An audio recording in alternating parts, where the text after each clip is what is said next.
सच्चा जीवनसाथी। शादी के 1 महीने पश्चात अनुज अपनी नवविवाहिता निकिता को अपनी जन्मस्थली अलीगढ़ से अपनी कर्मस्थली मुंबई लेकर आ गया। मुंबई अनुज तो अपने ऑफिस जाने लगा, पीछे रह जाती निकिता जिसका बिल्कुल मन नहीं लगता घर पर। वैसे भी मुंबई की भागती दौड़ती जिंदगी में किसी के पास इतना समय नहीं जो वो दूसरों को दे सके। निकिता ने जब इसकी शिकायत अनुज से की कि उसका बिल्कुल मन नहीं लगता अकेले, तब अनुज ने उसे नौकरी करने को कहा, जिससे उसका मन भी लग जाए और वो आत्मनिर्भर भी हो जाए। अनुज के नौकरी की बात करते ही निकिता उसे ऐसे देखने लगी जैसे अनुज ने कोई अनोखी बात बोली हो। अनुज, इतने बड़े शहर में 12वीं पास को क्या नौकरी मिलेगी? निकिता बोली।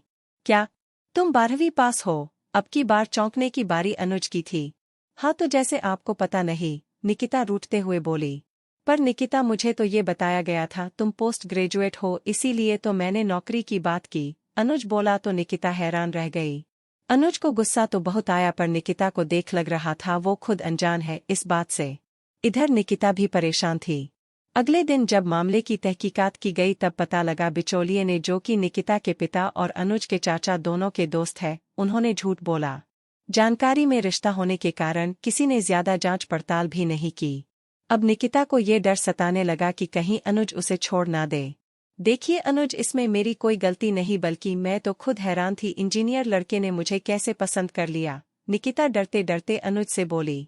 देखो निकिता, जिसने भी ये किया पर ये सच है, मुझे धोखे में रखा गया, पर चूंकि इसमें तुम्हारा कोई हाथ नहीं तो मैं तुम्हें कसूरवार नहीं कहूंगा। पर मेरे साथ धोखा तो हुआ है, अनुज निकिता के चेहरे को देखते हुए बोला। तो आप मुझे वापस अलीगढ़ भेज दीजिए, गर्दन झुकाए निकिता बोली और रोने लगी।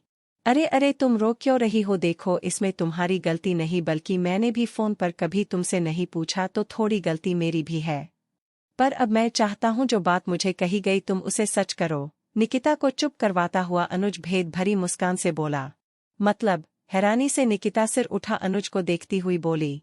मतलब तुम अपनी पढ़ाई पूरी करो और जिसने हम दोनों को धोखे में रखा उसे दिखा दो, तुम सच में पोस्ट ग्रेजुएट हो? अनुज बोला। जी मैं जरूर पढ़ूंगी और पोस्ट ग्रेजुएट करूंगी, जिससे मेरे मन से ये मलाल खत्म हो सके कि आपको धोखे में रखा गया है। आज आपने सही मायने में सच्चे जीवन साथी का फर्ज अदा किया है।